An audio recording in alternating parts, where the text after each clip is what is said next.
Bismillahirrahmanirrahim. Assalamualaikum warahmatullahi wabarakatuh.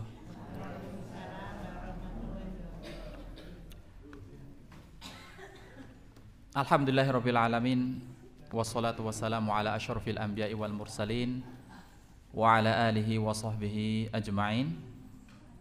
Asyhadu an la ilaha illallah wahdahu la syarikalah wa asyhadu anna Muhammadan abduhu wa rasuluh. Allahumma salli ala Muhammad wa ala ali Muhammad kama sallaita ala Ibrahim wa ala ali Ibrahim wa barik ala Muhammad wa ala ali Muhammad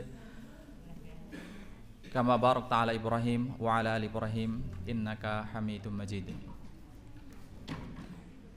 Rabbi shrah li sadri wa yassir li amri wahlul 'uqdatam min lisani yafqahu qawli.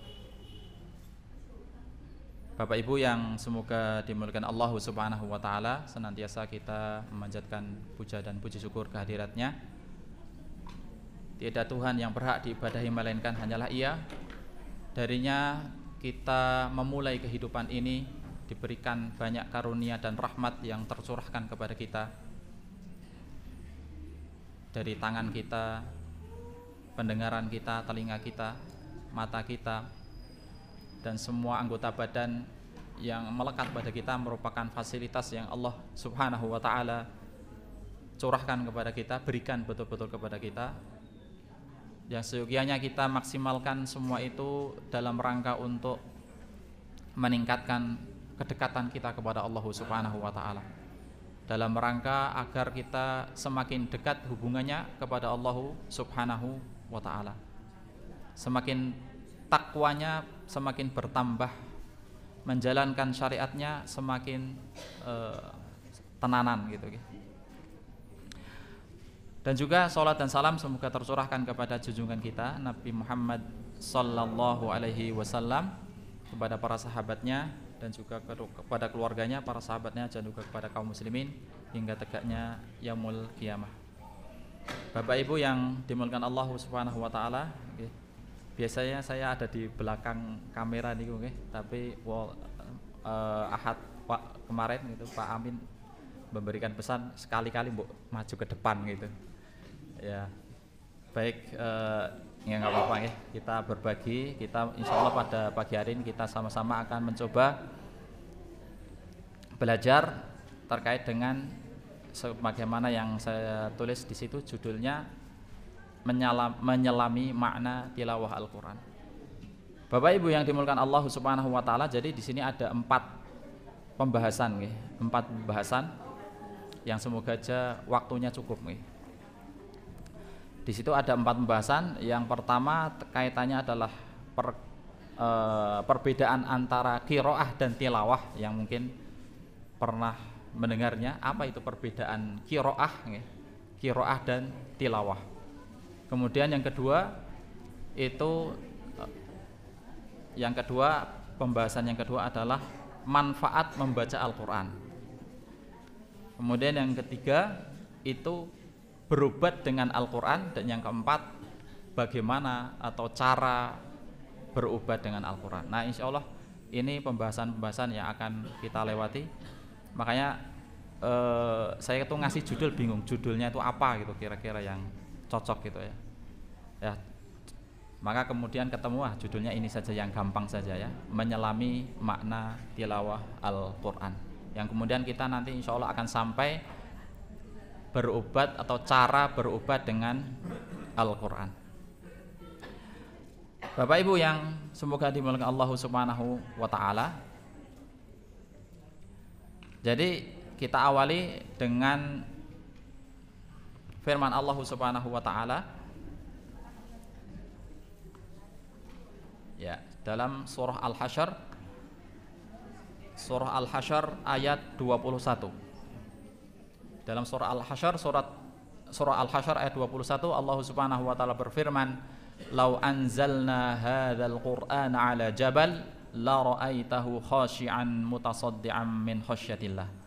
Sekiranya kami turunkan Al-Qur'an ini kepada sebuah gunung, la ra'aitahu khashi'an mutasaddian min khasyatillah, pasti kamu akan melihatnya gunung itu tunduk terpecah belah karena takut kepada Allah Subhanahu wa taala. Wa tilkal amtsalu nadribuha linnas. Perumpamaan-perumpamaan itu kami buat untuk manusia agar mereka la'allahum yatafakkarun, agar mereka berpikir. Ya. Jadi kita awali dengan ayat ini, surah Al-Hasyr ayat 21, yang mana Allah Subhanahu wa taala itu sebenarnya memberikan permisalan. Sekiranya itu gunung itu diberikan perasaan, akal dan hati. Kemudian gunung itu yang begitu keras, besar. Kita bisa melihat Gunung Sumbing itu kan besar, Gunung Sindoro itu besar dan begitu keras gitu. Susunannya itu begitu keras. Sekiranya Allah berikan kepada mereka itu akal, berikan pada mereka hati, perasaan, maka ketika Al-Quran diturunkan kepada mereka, maka gunung itu akan menjadi, apa yang terjadi, akan terpecah belah, akan hancur, terpecah belah.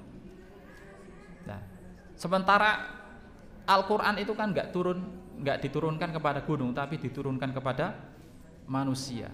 Kalau secara fisik apa bedanya gunung dengan manusia?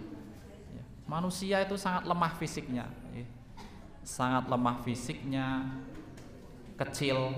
Kalau dibanding dengan gunung ini kan kecil, kemudian lemah, tapi diberikan akal kepada mereka. Allah berikan akal pada manusia, ya, berikan hati juga kepada manusia, ya. Tapi nyatanya manusia itu tidak hancur, tidak pecah gitu ya. Tapi ya karena memang manusia itu yang memiliki hawa nafsu, ya, memiliki akal gitu, sehingga ya mereka tidak pecah terhadap, ya. Jadi ini sebenarnya merupakan sindiran, kok bisa-bisanya manusia itu tidak tunduk dan patuh kepada Al-Quran, sementara gunung saja itu bisa menyebabkan hancur, ya, kehancuran. Jadi banyak di antara manusia itu yang tidak berpengaruh apa-apa, ya, ketika dibacakan Al-Quran kepadanya atau ketika mereka membaca Al-Quran, ya. Oleh karenanya di sana apa perbedaan antara qiraah dan tilawah, ya. Jadi dalam bahasa Arab itu ada dua kata dalam membaca Al-Quran itu. Ada bahasanya itu namanya qiraah dan ada bahasanya apa? Tilawah. Jadi kedua bahasa itu sangat berbeda dan itu sangat berpengaruh, sangat berpengaruh pada orang yang membacanya. Membaca Al-Quran dalam bahasa Arab disebut dengan al-qiraah dan at-tilawah, ya. Adapun perbedaan antara keduanya bahwa al-qiraah lebih pada sekedar membaca tanpa diikuti dengan tadabbur dan mengamalkannya. Jadi qiraah itu hanya sebatas membaca saja, ya, hanya baca saja gitu, tanpa adanya menggali apa yang terkandung di dalam Al-Quran, tanpa adanya ingin mengetahui apa sih yang terkandung di dalam yang sedang dibaca itu, tidak, tapi ya sebatas baca saja itu, ya. Makanya ilmu membaca Al-Quran itu disebut qiraat, ya. Ada qiraat. Qiraat itu cara-cara membaca Al-Quran. Ada banyak, ya. Ada 7 qiraat, ya, yang umum kita baca, yang kita pelajari itu adalah qiraah Imam Hafiz bin Asim dari Asim, ya. Yang qiraahnya itu ya sebagaimana kita baca pada umumnya, ya. Sedangkan qiraah itu sangat banyak. Nah, itu disebut sebagai qiraah, belajar membaca Quran, ya. Nah, di sana ada yang lebih dalamnya lagi yang disebut dengan tilawah, ya. Tilawah maknanya lebih dari al-qiraah, yaitu membaca yang diikuti dengan dua hal. Jadi disebut tilawah itu kalau mengikuti dua hal. Yang pertama, membaca Al-Quran yang diikuti dengan, ya, keberlangsungan, ya, keterusan. Jadi ketika membaca Al-Quran kemudian dia diteruskan, misalnya membaca surah Al-Fatihah, kemudian setelah membaca surah Al-Fatihah lanjut ke surah Al-Baqarah, kemudian setelah surah Al-Baqarah dia lanjut lagi ke surah Al-Imran, setelah selesai membaca surah Al-Imran dia lanjut lagi ke surah selanjutnya, surah An-Nisa, gitu, ya. terus berlanjut sampai surah An-Nas sampai khatam, kemudian mengulangi lagi dari awal. Nah, ini disebut sebagai tilawah gitu. Jadi membaca Al-Qur'an tidak hanya sebatas baca surah Al-Baqarah sebagian gitu kan, 1 lembar atau 2 lembar setelah itu sudah gitu.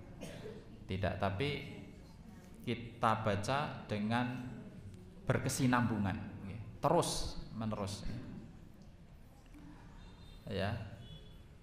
Biasanya yang dilakukan ini ya pada saat bulan Ramadan ya. Jadi ketika seseorang itu membaca pada bulan Ramadan itu biasanya kan mereka semangat untuk menghatamkan Al-Qur'an. Ya minimal berapa kali, Pak?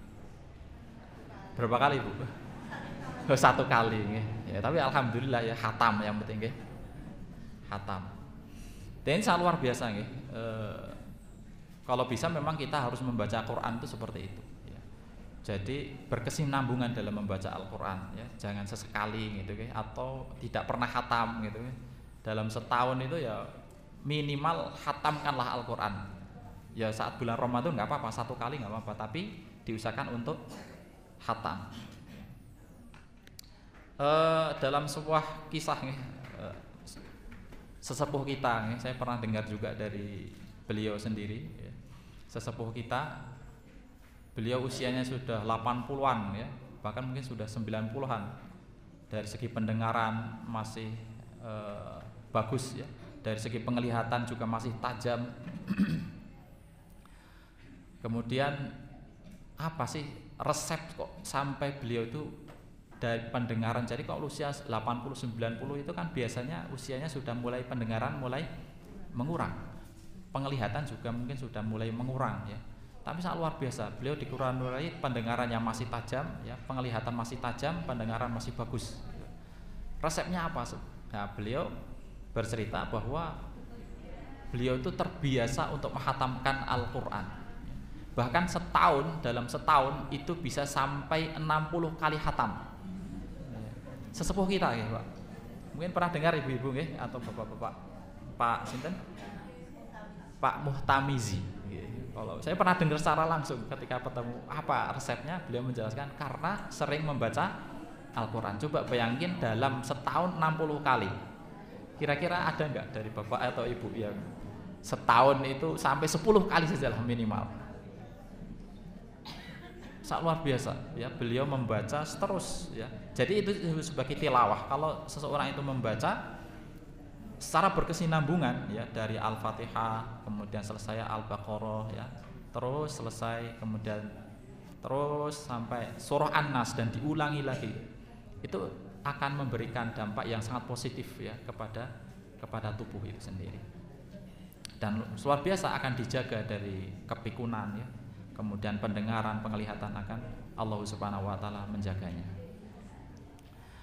Nah, kemudian yang kedua, makna tilawah yang kedua adalah membaca Al-Qur'an yang diikuti dengan pengamalan.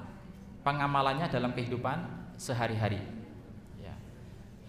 Ini dalil dari Al-Qur'an ya, bahwa orang yang membaca Al-Qur'an kemudian diikuti dengan tadabbur Qur'an. Tadabbur Qur'an itu ya mencoba untuk memahami, mentadaburi apa yang terkandung dalam Al-Qur'an. Niku tadabbur Qur'an. Jadi setelah membaca surah Al-Fatihah misalnya, kemudian dia membaca terjemahannya atau membaca tafsirna ya, maka ini disebut sebagai tilawah ya. Tilawah. Makanya pada setiap malam Jumat itu kita sama-sama untuk belajar tilawah ya, tadabbur Quran. Jadi bukan hanya sebatas membaca saja, tapi belajar untuk memasuki apa yang dimaksud dalam Al-Qur'an. Nah, pada malam Jumat itu kita sudah sampai surah Al-Mutaffifin nggih, surah Al-Mutaffifin. Maka monggo jemaah Bapak Ibu ataupun bagi yang ada kesempatan setiap malam Jumat bisa hadir ke majelis kita nggih. Jadi mencoba untuk memahami apa yang dibaca dalam Al-Qur'an kemudian mengamalkannya, nah itu sebagai tilawah. Kemudian dalilnya ini sebagaimana disebutkan dalam surah Al-Baqarah ayat 121 di mana Allah berfirman, alladzina atainahumul kitaba yatlunahu haqqa tilawatihi ulaika yu'minuna bih wa may yakfur bihi faulaika humul khasirun. Orang-orang yang telah kami berikan Alkitab kepadanya, mereka membacanya dengan haqqa tilawatih, dengan sebetul-betulnya bacaan. Ulaika yu'minuna, mereka itulah orang-orang yang beriman kepadanya. Wa may yakfur, dan barang siapa yang kufur, faulaika humul khasirun, mereka itu orang yang rugi, ya. Jadi di ayat yang tadi ini Allah Subhanahu wa taala ada kata-kata yatlunahu haqqa tilawatih, ya. Mereka membacanya dengan sebenar-benarnya bacaan ini. Yatlunahu haqqa tilawatih. Mereka membaca Al-Qur'an itu sebenar-benarnya bacaan. Dalam tafsir As-Sa'di itu menjelaskan bahwa membaca Al-Quran dengan sebenar-benarnya adalah mencoba untuk memahami apa yang terkandung dalam Al-Quran, kemudian mengikuti apa yang ada di dalam Al-Quran, apa yang halal diikuti, apa yang haram dijauhi. Nah, itu adalah maksud dari tilawah gitu, ya. Jadi maksud dari tilawah itu adalah mencoba memahami kemudian mengikuti petunjuk yang ada di dalamnya, maka mereka itulah yang disebut sebagai orang yang beriman dengan sesungguhnya. Kemudian dalil yang kedua, ini disebutkan dalam surah An-Naml ayat yang 91 sampai 92. Innama umirtu an a'buda Rabba hadhil baldatil ladzi harramaha walahu kullu syai'in. Sungguhnya aku diperintahkan untuk beribadah pada pemilik negeri ini, alladzi harramaha, yang telah Allah sucikannya, maksudnya adalah negeri haram, ya. Walahu kullu syai'in, dan miliknya lah segala sesuatu. Wa umirtu an akuna minal muslimin, dan aku diperintahkan untuk supaya aku termasuk menjadi orang Islam. Wan atlu al-Quran, dan aku juga diperintahkan untuk membacakan Al-Quran. Faman ihtada, maka barang siapa yang diberikan petunjuk, fa innama yahtadi li nafsih, maka dia yahtadi li nafsih, akan mendapatkan petunjuk untuk kebaikan dirinya sendiri. Wa man dhalla, dan barang siapa yang sesat, faqul innama ana minal mundirin, maka sampaikanlah, katakanlah, sesungguhnya aku hanya sebagai orang yang pemberi peringatan. Nah, ini tadi perbedaan antara qiraah dan tilawah. Jadi tilawah itu adalah membaca Al-Quran yang bisa memberikan pengaruh kepada pembacanya ataupun kepada yang mendengarkannya. Kemudian yang selanjutnya kita pada yang kedua, yang yakni manfaat membaca Al-Quran. Apa manfaatnya dari tilawah Quran itu sendiri, ya? Nah, ini sangat banyak, ya. Kurang lebih ada 7, ya. Yang 6 itu berpengaruhnya itu di dunia, sementara yang 2, ya, yang ke-6 dan ke-7 itu pengaruhnya adalah di akhirat. Nah, yang pertama, Al-Quran itu dapat mensucikan jiwa dari kotoran, ya, dari kotoran jiwa, ya, seperti syirik, riya, sum'ah, dendam, iri, tamak, hasad, dan kebodohan. Ini atau semua ini adalah penyakit jiwa, ya. Jadi kalau ada kotoran jiwa, ya. Jadi kan orang itu kan biasanya tidak lepas dari penyakit ini. Riya gitu kan, melihat orang, pengen dilihat orang gitu kan, riya, ya.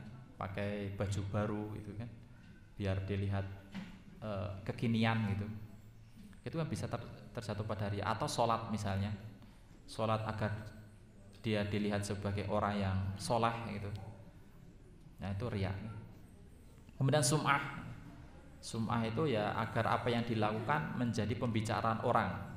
Sum'ah, misalnya infak 1 juta gitu misalnya, kemudian menjadi pembicaraan orang dan dia merasa bagus, ya, wah, didengarkan orang-orang karena si fulan ini telah berinfak sekian gitu. Nah, itu disebut sebagai sum'ah. Maka hal ini adalah penyakit jiwa. Kemudian dendam, ya, dendam kepada temannya, dendam kepada saudaranya, ya. Ya, ini semua ada merupakan penyakit jiwa. Iri, ya. Kemudian tamak, ya. Rakus, ya. Kemudian hasad, dan yang terakhir adalah kebodohan. Maka obat dari semua ini, ya, untuk mensucikan jiwanya adalah dengan cara membaca Al-Quran, tapi maksudnya adalah dengan tilawah Quran, membaca, mentadaburi, mempelajari, mengamalkannya. Nah, itu dia obatnya. Nah, dalam surah Al-Jumu'ah ayat yang kedua, Allah berfirman, huwallazi ba'atsa fil ummiyina rasulan minhum yatlu 'alaihim ayatihi wa yuzakkihim wa yu'allimuhumul kitaba wal hikmah wa in kanu min qablu lafi dhalalim mubin. Dialah Allah yang telah mengutus di tengah kaum yang ummi rasulan, seorang rasul, minhum, dari golongan mereka, yatlu alaihim, yang mana rasul ini membacakan kepada mereka ayatihi, ayat-ayatnya, wa yuzakkihim, dan mensucikan mereka, wa yu'allimuhumul kitab, dan mengajarkan al-kitab, wal hikmata, dan hikmah, wa in kanu, meskipun mereka min qablu, sebelumnya, lafi dhalalim mubin, dalam keadaan kesesatan yang nyata. Di sini ada kata-kata yatlu alaihi ayatihi wa yuzakkihim, ya, bisa diperhatikan di atas ini ada kata-kata nomor ini, yatlu alaihim ayatihi wa yuzakkihim. Jadi kata-kata yatlu atau tilawah itu disebutkan oleh Allah Subhanahu wa taala sebelum kata tazkiyatun nafs, sebelum kata-kata menyucikan jiwa, ya, disampaikan di atas ini, ya. Maka hal ini menunjukkan bahwa tilawah Quran itu dapat membersihkan kotoran-kotoran jiwa, ya, entah itu syirik, entah itu riya, sum'ah, dan lain sebagainya, ya, sebagaimana disebutkan dalam surah Al-Jumu'ah ini, ya. Kata-kata yatlu itu disebutkan sebelum wa yuzakkihim, gitu, ya. Nah, kemudian yang kedua, tilawah Al-Quran atau membaca Al-Quran itu bisa menenteramkan hati yang galau dan sedih. Jadi kalau sedang galau, sedang sedih, ya, tidak tahu harus bagaimana, maka bacalah Al-Quran, ya. Bacalah Al-Quran, ya. Bingung gitu, dalam keadaan bingung, sedih, galau, masalah nggak selesai-selesai, maka, ya, tilawahlah Al-Quran, bacalah Al-Quran, ambil al-wurdu, bacalah Al-Quran. Dulu, ya, waktu masih sekolah kuliah niku, ada salah seorang dosen, ya, dari Maghrib, dari Maroko. Itu jadi kita itu kan kalau ujian itu kan pakai bahasa lain, ya, pakai bahasa Timur Tengah sana, pakai bahasa Arab, ya, ujiannya. Kemudian kan mumet juga itu karena sudah menggunakan bahasa Arab. Kemudian temanya pun juga berat juga gitu. Kemudian kita kadang curhat itu kepada dosen itu. Gimana ini kok mumet kali pelajaran berat-berat? Solusinya gimana biar nggak pusing gitu kan? Karena pelajarannya begitu berat lah. Bahasanya sudah Arab, temanya pun juga berat juga. Maka beliau berpesan, kalau kamu pusing bacalah Al-Quran. Gitu kan? Pusing karena ujian, bacalah Quran. Jadi gitu saja pesannya beliau. Jadi dengan Al-Quran itu nanti akan menjadi tentang jiwa kita, akan menjadi tentram hati kita, ya, karena disuruh membaca Al-Quran, ya. Nah, di sini disebutkan dalam satu hadis yang ini agak panjang, ya, kemudian saya potong saja hadisnya, yang mana di sini ada suatu doa yang Rasulullah Shallallahu Alaihi Wasallam ajarkan kepada umatnya, kepada kita, berwasilah kepada Al-Quran, ya. Jadi berwasilah kepada Al-Quran agar Al-Quran ini menjadi apa? Di sini disebutkan, Allahumma ij'al antaj'alal Qur'ana rabi'a qalbi wa nura sadri wa jala'a huzni wa dhahaba hammi, ya. Jadi Rasulullah SAW mengajarkan suatu doa yang mana tidaklah seorang mengalami kesedihan, ya, dan tidak pula dia mengalami duka lalu ia mengucapkan Ya Allah, jadikanlah Al-Qur'an itu rabi'a qalbi, ya. Ya, sebagai penyejuk hatiku. Wa nura sadri, dan cahaya dadaku dan cahaya hatiku. Wa jalaa huzni, dan penghilang kesedihanku. Wa dhahaba hammi, ya. Dan sama nggih penghilang kegelisahanku. Illa adhaballahu anhu hamhu wa huznahu, kecuali Allah Subhanahu wa taala akan hilangkan kepadanya kegelisahannya dan kesedihannya. Wa abadalahu makanahu farajan, dan Allah akan menggantikan, ya, posisinya itu dengan solusi. Jadi ketika seorang itu membaca Al-Qur'an kemudian setelahnya, ya, berdoa kepada Allah, ya, kurang lebih bodanya sebagaimana ada di hadis ini, ya, maka insya Allah Allah akan berikan kepadanya kehilangan, ya, hilang dari kesedihannya, ya, kegelisahannya, semuanya akan hilang, ya. Ya. Baik, ya. Coba kita baca bareng-bareng deh, bisa diikuti. Allahumma ja'al Al-Qur'ana rabi'a qalbi wa nura sadri wa jalaa huzni wa dhahaba hammi. Ya, ini sangat pendek ya doanya.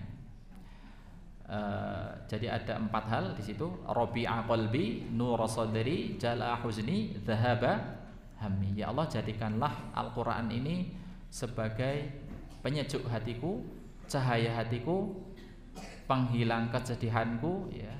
Kemudian wadhahaba hammi, ya, penawar, ya, kegelisahanku, gitu.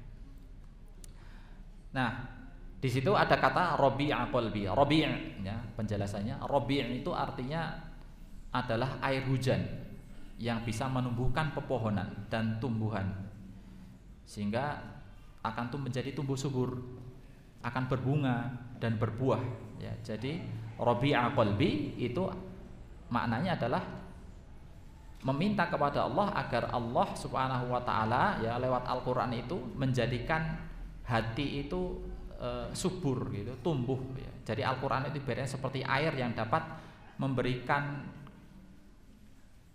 kesuburan pada hati, sehingga hatinya itu tumbuh sehat, lapang, gembira, selalu bersemangat dalam menjalani hidup.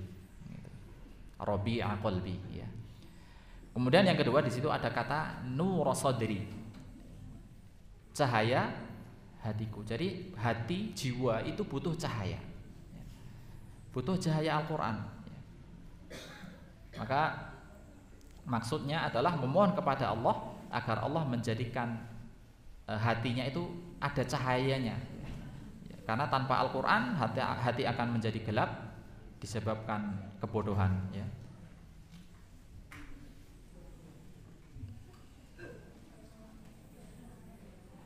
Ini ada kesalahan tulisan nggih ini, ya. Maaf. Jadi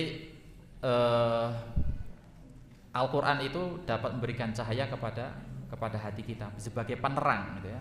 Allahu nurus samawati wal ard, gitu, ya. Kemudian dalam surah Al-Baqarah itu Allahu waliyul ladzina amanu yukhrijuhum minadh dhulumati ilan nur wal ladzina kafaru yukhrijuhum minadh dhulumati minan nuri ilal dhulumat, ya. Jadi Allah yang telah mengeluarkan manusia, ya, dari kegelapan menuju cahaya, ya. Jadi Al-Qur'an itu yang menjadikan penerang bagi kehidupannya. Kemudian dalam selanjutnya di situ ada kata jalaa huzni, yaitu penawar kesedihan. Maksudnya bahwa dengan membaca dan mempelajari Al-Qur'an, ya, kesedihan, bukan kesedihan, kesedihan akan hilang berganti dengan kegembiraan dan kebahagiaan. Karena di dalam Al-Qur'an terdapat berita gembira untuk orang-orang beriman dan beramal soleh. Mereka akan dimasukkan ke dalam syurga, ya. Jadi Al-Qur'an itu, ya, akan menghilangkan kesedihan, ya. Kesedihan dari apa yang dia jumpai ketika itu, ya. Kisahnya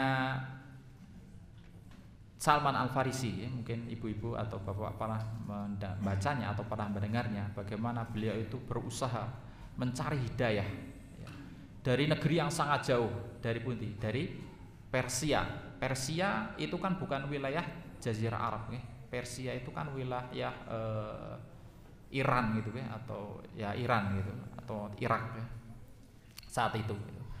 Beliau mencari hidayah sampai dijual oleh orang, ya, dijual sebagai budak gitu kan.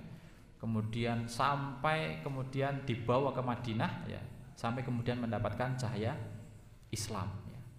Awalnya ya dengan sangat luar biasa, ya, beliau lewati untuk hanya pengen mendapatkan cahaya hidayah dari Rasulullah SAW. Kemudian manfaat yang ketiga dari tilawah Al-Quran adalah bisa melunakkan hati yang keras, ya. Jadi hati yang keras itu solusinya adalah tilawah Al-Quran, bacalah Al-Quran, ya. Hati yang keras itu muncul akibat banyaknya dosa yang menempel di dalamnya dan jarang dibersihkan, sehingga menjadi sangat keras, bahkan berkarat seperti besi, ya. Jadi hati itu ketika manusia itu melakukan suatu kesalahan dan dosa, maka dosa itu akan mengotori hatinya, ya. Ketika dia terbiasa dengan dosa itu, ya, dan tidak merasa bahwa hatinya itu akan terpengaruh dengan akibat dosa itu, maka karena dia sudah terbiasa, maka lama-lama akan keras hatinya. Ketika sudah keras, dinasihati akan menjadi sulit dan susah, ya. Susah dan sulit, ya. Itu ketika hati itu sudah tertutupi dengan perbuatan dosa, ya. Sebagaimana Rasulullah SAW menafsirkan ayat ini, surah Al-Mutaffifin ayat ke-14 ini, ya. Innal abda idza akhta'a khati'atan nukitat fi qalbihi nuktatan sauda. Sesungguhnya apabila seorang hamba melakukan suatu kesalahan dosa, nukitat fi qalbihi nuktatan, maka akan muncul titik noda hitam di hatinya. Fa idza huwa nuzi'a, kemudian apabila ia meninggalkan, fa idza huwa naza'a wastaghfar, lalu apabila dia itu meninggalkan dosa itu lalu bertobat, maka akan diangkat, ya, noda itu, ya, akan bersih kembali hatinya.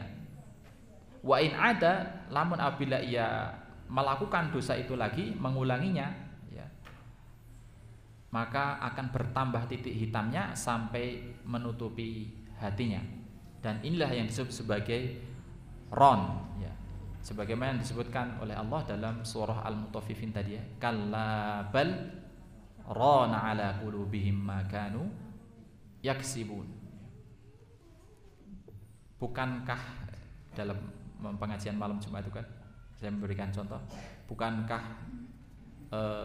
orang minum khamr itu awalnya tidak kecanduan, tapi diawali dengan icip-icip, gitu kan? Bukankah yang namanya judi, kecanduan judi itu diawali dengan coba-coba, ya. Bukankah orang kecanduan dengan narkoba diawali dengan apa? Coba-coba, ya. Diawali mungkin hanya meneguk setengah atau mungkin seperempat, ya, mungkin seperempat, kok terasa nyaman gitu, ya, enak, lego. Kemudian akan ditambah lagi menjadi setengah gelas, ya, tambah lagi menjadi satu gelas, tidak terasa sudah berubah menjadi kebiasaan dan kecanduan, ya. Kalau orang itu sudah terbiasa kecanduan dengan narkoba, apa yang dirasakan ketika dia tidak mengonsumsi narkoba? Wah, sudah itu bingungnya bukan main, ya, sudah kesana kesini. Nah, ibaratnya seperti itu. Kalau seseorang itu melakukan suatu perbuatan dosa, ibaratnya seperti itu, akan kebingungan, ya. Ketika dia sudah terbiasa melakukan suatu dosa, kemudian dosa itu betul-betul mematri hatinya, maka dia akan meninggal perbuatan dosa itu akan sulit dan susah. Orang terbiasa melihat terbiasa dengan matanya melihat suatu perbuatan yang haram, ya. Melihat suatu yang haram.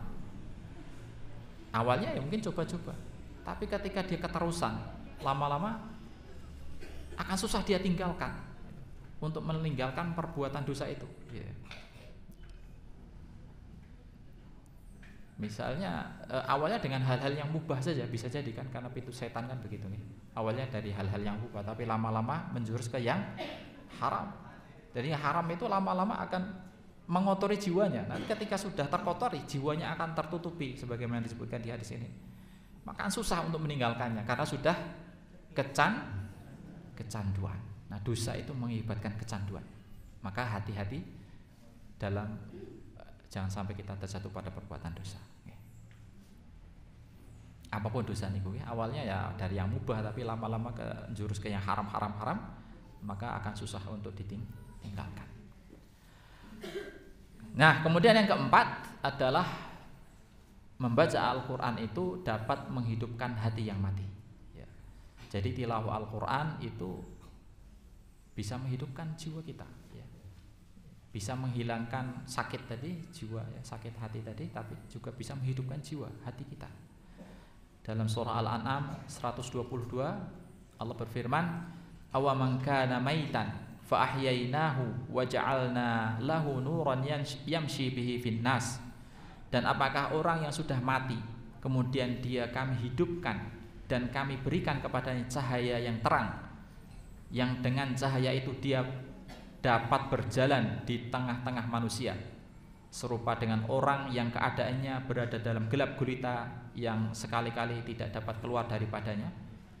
Demikianlah kami jadikan orang yang kafir itu memandang baik apa yang telah mereka kerjakan. Jadi membaca Al-Quran atau tilawah Al-Quran, ya, itu dapat menghidupkan jiwa kita. Jadi maksudnya di ayat ini adalah bukan orang yang mati kemudian hidup lagi, bukan, tapi jiwa yang mati kemudian hidup, ya.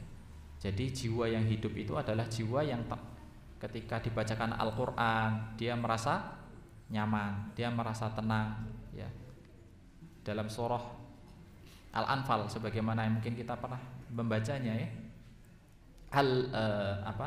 Innamal mu'minuna alladzina idza dzukirallahu wajilat qulubuhum. Sungguhnya orang-orang beriman itu apabila dibacakan ayat Al-Quran wajilat qulubuhum, hatinya itu bergetar. Wa idza tuliyat alaihim ayatuhu zadatuhum imana. Dan apabila dibacakan kepadanya ayat-ayat Al-Quran maka imannya semakin bertambah, ya. Jadi itu dampaknya hatinya hidup, ya. Ketika dia itu nyaman, ya, datang ke pengajian, ya, sama-sama belajar, kemudian dia nyaman, ketemulah sefrekuensi, ya, bahasa sekarang apa? Sefrekuensi, frekuensinya sama itu dengan ngaji Al-Quran, itu berarti menunjukkan hatinya hidup. Tapi kalau diajak ngaji kemudian dia merasa wah apa ngaji gitu, nggak ada manfaatnya gitu, sampai dia bilang begitu, nah itu menunjukkan bahwa hatinya itu sedang bermasalah, ya, kalau sampai seperti begitu. Nah, ini sebagaimana juga para sahabat dahulu itu ada Umar bin Khattab, ya. Bagaimana sebelum beliau masuk Islam apa yang dilakukan, ya. Beliau adalah orang yang betul-betul menentang dakwah Nabi Shallallahu Alaihi Wasallam, ya.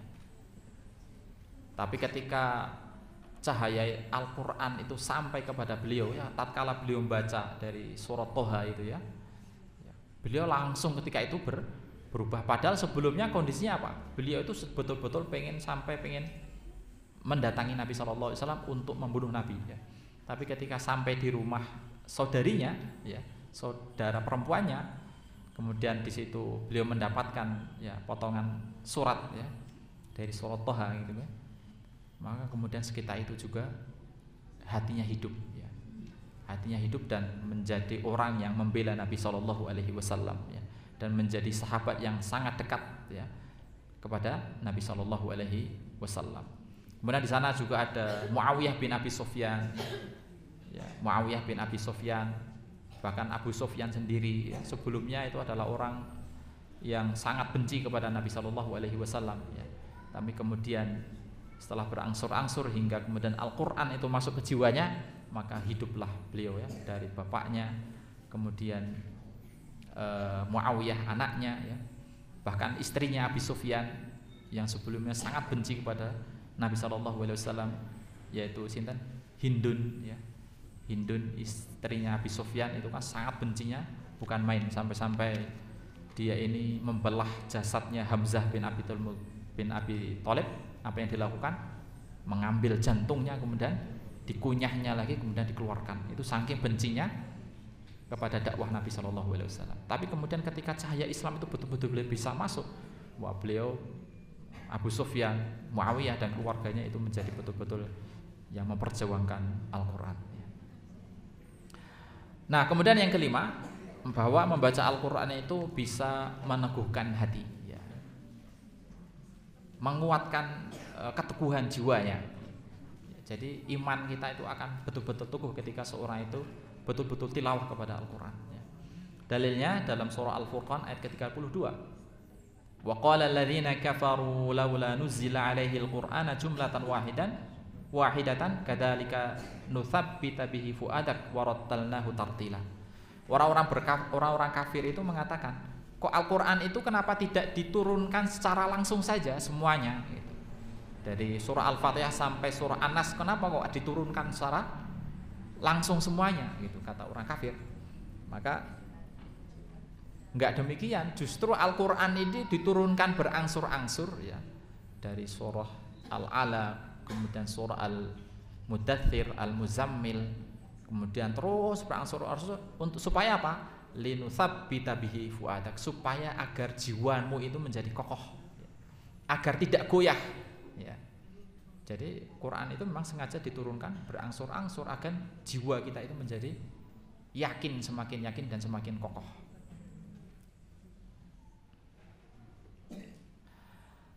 Nah, dalam surah An-Nahl ayat 102 juga demikian. Qul nazalahu ruhul qudus min rabbika bil haqq liyuthabbital ladzina amanu wa hudan wa busyara lil muslimin. Ya, katakanlah Ruhul Qudus yakni Jibril itu menurunkan Al-Qur'an itu dari Tuhanmu dengan kebenaran untuk meneguhkan hati orang-orang yang telah beriman dan menjadi petunjuk serta kabar gembira bagi orang yang berserah diri kepada Allah Subhanahu wa taala. Kemudian yang keenam, ya ini dampaknya bisa di dunia dan juga di akhirat bagi mereka yang betul-betul mempelajari Al-Quran, membaca Al-Quran itu dapat mengangkat derajat pembacanya di surga. Ya. Begitupun juga di dunia, gitu kan. Jadi orang yang seorang ahli Quran itu betul-betul akan diangkat derajatnya di dunia. Ya. Bahkan bisa jadi kepala daerah itu ada di belakangnya, itu kepala daerah, presiden, bahkan bisa jadi dia ada di belakang orang-orang yang ahli dari Al-Quran ya. Misalnya ketika sholat nih, ketika sholat orang kan yang akan ditunjuk untuk menjadi imam adalah orang yang ahli dari Al-Quran ya. Bisa jadi belakangnya adalah para pejabat negara ya, dari bupati atau gubernur, bahkan presiden itu kan. Ketika sholat yang di depan siapa? Adalah orang yang ahli dari Al-Quran ya. Jadi dia ada di depan gitu ya. Nah, itu di dunia, apalagi di akhirat ya. Disebutkan dalam hadis yang sangat terkenal ya, yang diriwayatkan oleh Imam At-Tirmidzi dan Abu Dawud, yuqalu li sahibil Quran iqra ya, dikatakan kepada orang yang membaca Al-Quran atau menghafalkan Quran ya, iqra, maka bacalah, wartaki dan naiklah, waratil dan tartillah, kama turattil fid dunya, sebagaimana engkau di dunia mentartilkannya.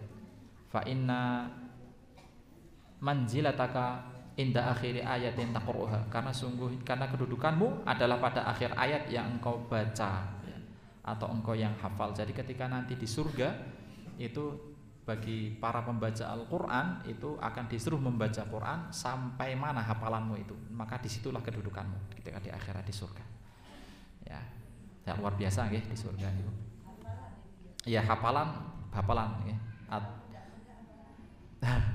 Hafalan atau orang yang pernah mentadaburi Quran, Dia tilawah nih. Jadi ketika membaca Quran kemudian dia mempelajarinya, mengamalkannya, maka sampai situlah kedudukannya. Jadi bukan hanya hafalan saja, sama saja hafalan kalau tidak paham, tidak ngerti apa yang dikandung ya sama aja, dia seperti pembaca biasa. Tapi maksud di sini adalah tilawah.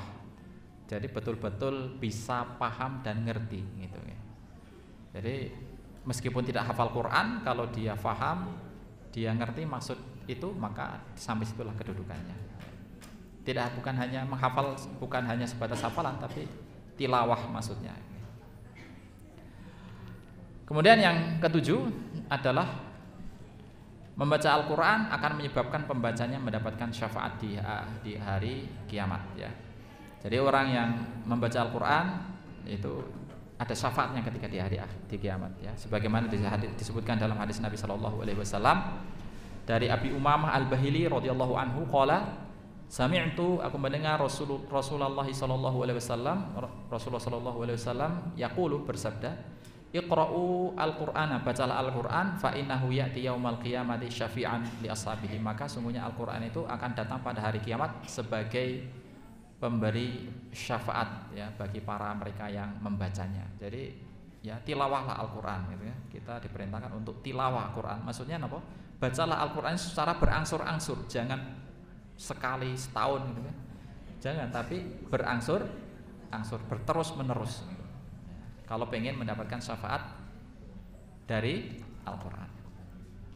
Maka Bapak Ibu yang dimuliakan Allah Subhanahu wa taala, ini juga ada titipan nggih, info bagi para ibu atau remaja ataupun perempuan akhwat gitu.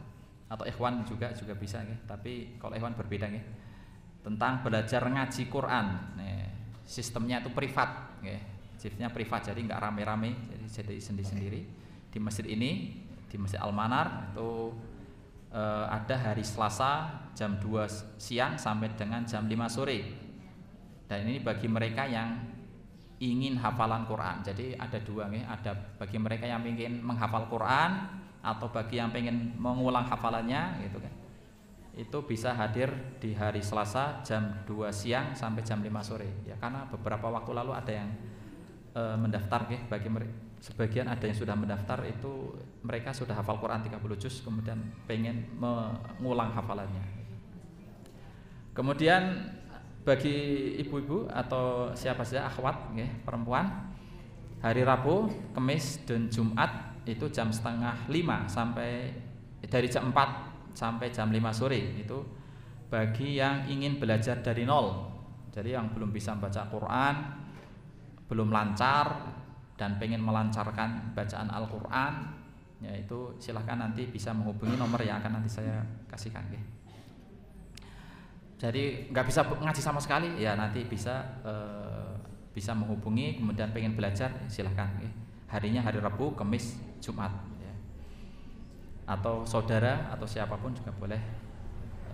Kemudian di sini ada hari Sabtu ya, khusus bagi guru Al-Qur'an. Jadi kalau bagi guru-guru Al-Qur'an ya, bagi para ibu-ibu atau akhwat remaja yang sudah menjadi guru Al-Qur'an, TPQ, madrasah yang ingin belajar tajwid ya ini di sini masih tersisa satu kuota hanya satu orang saja. Belajarnya secara privat itu pukul 11 sampai zuhur. Nah, itu hari Sabtu. Ya, bagi mereka yang ada khusus bagi guru Al-Qur'an. Guru TPQ, guru madrasah yang kaitannya dengan Al-Qur'an, pengen mendalami tajwid secara lebih dalam, ya silakan untuk datang di hari Sabtu jam 11 sampai jam 12. Ini juga privat juga, jadi enggak rame-rame gitu. Nah, untuk info pendaftarannya bisa hubungi nomor 0856, bisa ditulis 4069 8047. Saya ulangi, 0856 4069 8047. Ini khusus bagi akhwat. Namun untuk yang bapak-bapak ya belum ada ya untuk sistem privatnya. Mungkin nanti akan bisa dikoordinasikan ya. Untuk nomornya bisa menghubungi juga pakai nomor Masjid Al-Manar ya. untuk bapak-bapak pun ada pengajian juga setiap malam Kamis ya. Malam Kamis itu pelajaran tajwid gitu. Nah, berarti bapak-bapak ataupun ikhwan ya yang pengen belajar tajwid bisa hadir setiap malam Kamis ba'da maghrib di Masjid Al-Manar ya. Ya, baik. Waktu tersisa tinggal beberapa menit nggih. Baik, cepat saja. Kemudian yang selanjutnya itu berobat dengan Al-Qur'an. Jadi Al-Qur'an itu bisa kita gunakan ya untuk mengobati ya. Nah, di sini disebutkan berobat dengan Al-Qur'an adalah suatu yang benar dan ada syariatnya ya dalam Islam. Jadi bukan ngada-ngada, bukan ngarang-ngarang, tapi memang benar ya. Ada syariatnya. Ini sebagaimana disebutkan dalam surah Al-Isra ayat 82. Allah berfirman, "Wa nunazzilu minal Qur'ani ma huwa syifaa'un wa rahmatun wa nunazzilu minal Qur'ani ma huwa syifaa'un wa rahmatul lil mu'minin wa la yazidu zalimina illa khasara." Dan kami turunkan dari Al-Qur'an itu sesuatu yang menjadi penawar dan rahmat bagi orang yang beriman.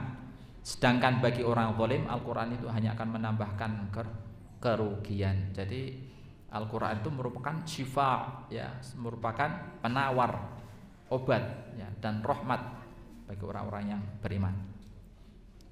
Kemudian dalam surah Yunus juga disebutkan, ya Yuhanna qad ja'atkum mau'idatun mir rabbikum, wahai orang-orang, wahai manusia, telah datang kepada kalian mau'idatun ya, pelajaran dari Tuhan kalian, wasyifaun, dan obat lima fis sudur, terhadap apa yang ada dalam dada-dada, wahuda wa rahmah lil mu'minin, dan juga sebagai petunjuk rahmat bagi orang-orang yang beriman.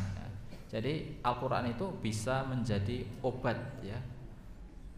Jadi kalau berobat dengan Al-Qur'an, sakit apa saja itu sebenarnya dibolehkan ya, ada syariatnya ini ya.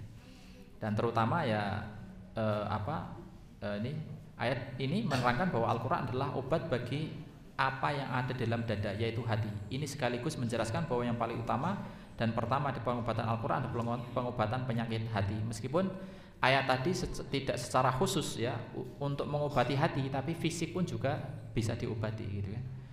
Tapi lebih sangat pengaruhnya bisa dirasakan adalah penyakit yang ada di dalam hati ya.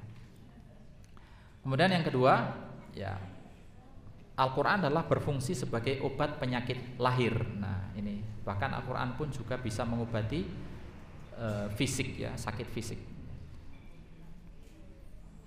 Ya, di dalam hadis Aisyah radhiyallahu anha bahwa Rasulullah sallallahu alaihi wasallam kana idza ishtaka yaqra'u ala nafsihi bil muawwidzat ya.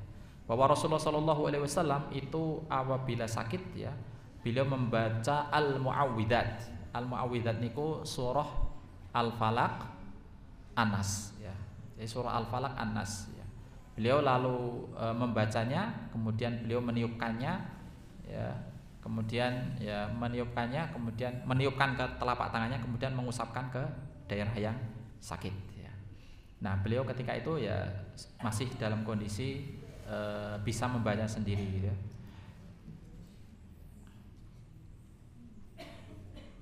Ya, itu adalah syariat atau berobat dengan Al-Qur'an. Kemudian kita lanjut cara berobat dengan Al-Qur'an karena waktunya sudah semakin mepet. Caranya itu gimana itu? Nah, ini yang terakhir. Cara pengobatan Al-Qur'an yang terbaik adalah orang sakit itu sendiri yang membaca Al-Qur'an untuk dirinya sendiri. Jadi kalau bapak ataupun ibu sakit, maka bacalah Al-Qur'an secara sendiri kalau memang pengen berobat dengan Al-Qur'an ya, sakit apa saja itu, sakit apapun yang dialami, maka bacalah Al-Qur'an ya, untuk dirinya sendiri ya. Atau saat ini beberapa tahun yang lalu ya, itu marak bahasanya dengan ruqyah ya. Ruqyah itu ya membaca-bacai atau mantra-mantrai gitu ya, jampi-jampi gitu, tapi dengan Al-Qur'an gitu.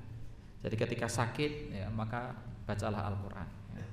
Tapi kalau tidak mampu karena begitu sakitnya itu begitu parah gitu ya, tidak bisa, maka ya yang membaca adalah saudaranya atau temannya atau siapapun ya, maka bacakan Al-Qur'an kepadanya ya.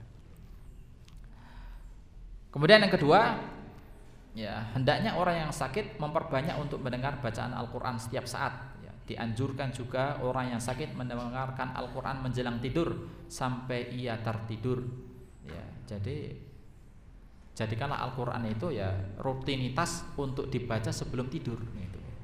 Jadi kalau betul-betul dia rutinkan membaca Al-Qur'an ya, 1 juz misalnya sebelum tidur, maka akan sangat berpengaruh kepada badannya ya, baik secara fisik maupun secara psikis ya, secara emosional itu akan sangat berpengaruh baginya ya. Ya, menurut penelitian walaupun seorang sedang tidur, tetapi dalam alam bawah sadarnya bisa merespon suara dari luar. Nah, ini sudah banyak penelitian yang mengatakan begitu ya. Kemudian jika orang yang sakit tidak mampu membaca Al-Qur'an sendiri ya, karena lemah atau tidak bisa membaca dengan benar atau tidak bisa fokus, maka dibolehkan oleh orang lain untuk membacakan Al-Qur'an untuknya ya. Jadi bisa minta orang untuk membacakan Al-Qur'an kepadanya ya. Karena tidak mampuan dirinya untuk membaca Al-Qur'an ya, karena memang tidak fokus ketika membaca Al-Qur'an ya, maka orang lain bisa membacakannya. Kemudian selanjutnya yang terakhir adalah beberapa ayat yang dianjurkan untuk dibaca orang sakit atau dibacakan pada yang sakit ya, diantaranya ya, ini yang terakhir. Yang pertama adalah membaca surah Al-Fatihah sebanyak-banyaknya. Ini bisa dibacakan kepada mereka yang sakit ya. Karena dalam suatu hadis ya yang tidak saya sebutkan di sini, itu hadisnya sangat panjang ya, kurang lebih ceritanya itu ada beberapa orang sahabat melakukan suatu kepergian, kemudian di tengah gurun ya mereka ketemu dengan suatu kampung dan mereka itu minta untuk bertamu ke kampung tersebut gitu ya. Akan tapi kampung itu nggak mau nerima orang asing gitu ya, karena mereka nggak tahu siapa gitu ya. Kemudian akhirnya mereka tidak jadi untuk bertamu di kampung itu, dan ternyata tidak berapa lama dari situ ternyata kepala kampung atau kepala desa itu digigit suatu hewan gitu ya, serangga itu. Kemudian akhirnya orang-orang setempat itu berusaha untuk mengobati dengan apa yang bisa mereka mampu, tapi tidak mampan gitu, tidak ada efeknya. Kemudian ada dari kampung itu mengatakan, coba hubungi orang yang tadi itu, barangkali dia bisa mengobati gitu. Maka kemudian setelah itu diutuslah beberapa orang untuk bertemu dengan orang yang tadi pengen bertamu itu tapi tidak jadi. Maka kemudian dilakukan suatu kesepakatan di situ. Ya nanti aku akan membacakan, nanti aku akan mengobati gitu kan. Akan tak obati, tak bacakan sesuatu gitu, tapi ada imbalannya gitu, yaitu imbalannya kalian harus ngasih 10 ekor kambing katanya gitu. Maka kemudian setelah sepakat, kemudian mereka datang ke kampung ini, kemudian membacakan surah Al-Fatihah kepada kepala kampung ini, dan ya, ternyata sembuh gitu, padahal ya nggak bawa apa-apa, nggak bawa jamu, nggak bawa obat, nggak, tangan kosong aja sambil bacain aja, dan qadarullah dan subhanallah sembuh itu kepala kampungnya. Ketika sudah sembuh ya sudah, akhirnya diberikanlah yang sudah menjadi kesepakatan ya 10 ekor kambing ya, dari apa yang telah mereka lakukan ya. Nah makanya ketika kejadian ini sampai telinga Nabi SAW, Nabi kemudian bertanya, kok kalian tahu itu, bahwa kok bisa-bisanya kalian tahu bahwa Al-Fatihah itu merupakan obat gitu, merupakan obat ya, untuk penyakit gitu ya. Kemudian akhirnya Rasulullah SAW minta bagian dari kambing itu ya. Nah itu yang pertama, doanya adalah membaca surah Al-Fatihah sebanyak-banyaknya ya, bacalah dengan meresapi ya, menghayati betul-betul ya. Ya. Kemudian yang kedua adalah membaca ayat kursi ya. Ayat kursi insya Allah sudah kita sama-sama paham ya. Kemudian membaca 2 ayat terakhir dari surah Al-Baqarah ya, amana rasulu bima unzila ilaihi mir rabbihi wal mu'minun, dan seterusnya ya, sampai selesai. Itu 2 ayat terakhir dari surah Al-Baqarah ya. Kemudian yang keempat ya, membaca 3 qul ya. Yang keempat membaca 3 kul. Kul huwallahu ahad, kemudian kul a'udzu birabbil falaq, kemudian kul a'udzu birabbin nas ya. 3 kul itu kul huwallahu ahad, kul a'udzu birabbil falaq, kul a'udzu birabbin nas. Nah, ini familiar sekali ya. Pasti hafal lah ini. Nah, bacain aja gitu. Kalau sakit udah bacain 3 kul aja. Bismillahirrahmanirrahim, kul huwallahu ahad, kul huwallahu ahad. Bacain, insyaallah sembuh. Yakin aja dengan izin Allah ya. Kemudian yang kelima adalah jika ada indikasi sihir. Ya, ini cuma agak panjang ini kalau ada indikasi sihir nih. Misalnya kesurupan gitu kan. Kesurupan atau terkena apalah gitu, maka bacakan surah Al-Baqarah ayat 102 ya, ini 102 ya. Nah, diawali dengan wattaba'u ma tatlu syayatin 'ala mulki Sulaiman gitu kan. Nah, itu baca ayat 102 dari surah Al-Baqarah, dibarengi juga dengan ayat yang tadi gitu kan. Ya. Nah, dibacanya dengan suara yang kedengaran, bukan suara hati gitu, batin gitu, bukan. Kalau batin ya ora krungu. Tapi bacalah dengan suara yang keras gitu, yang kedengaran gitu. Tapi jangan keras banget, nanti malah orangnya hanya dibacakan kok kaget ya.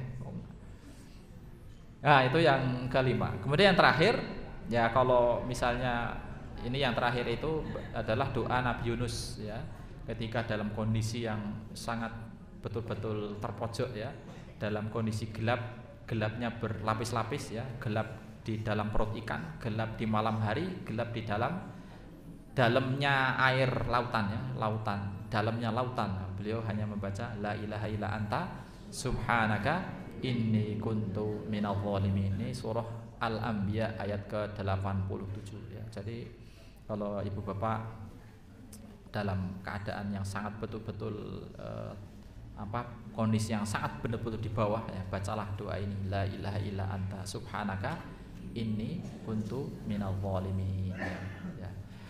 Mungkin itu saja ibu bapak yang semoga diberkahi Allah Subhanahu wa taala. Demikian dari apa yang saya sampaikan, dan semoga bermanfaat dan bisa diamalkan, dipraktekkan ya dalam kehidupan sehari-hari.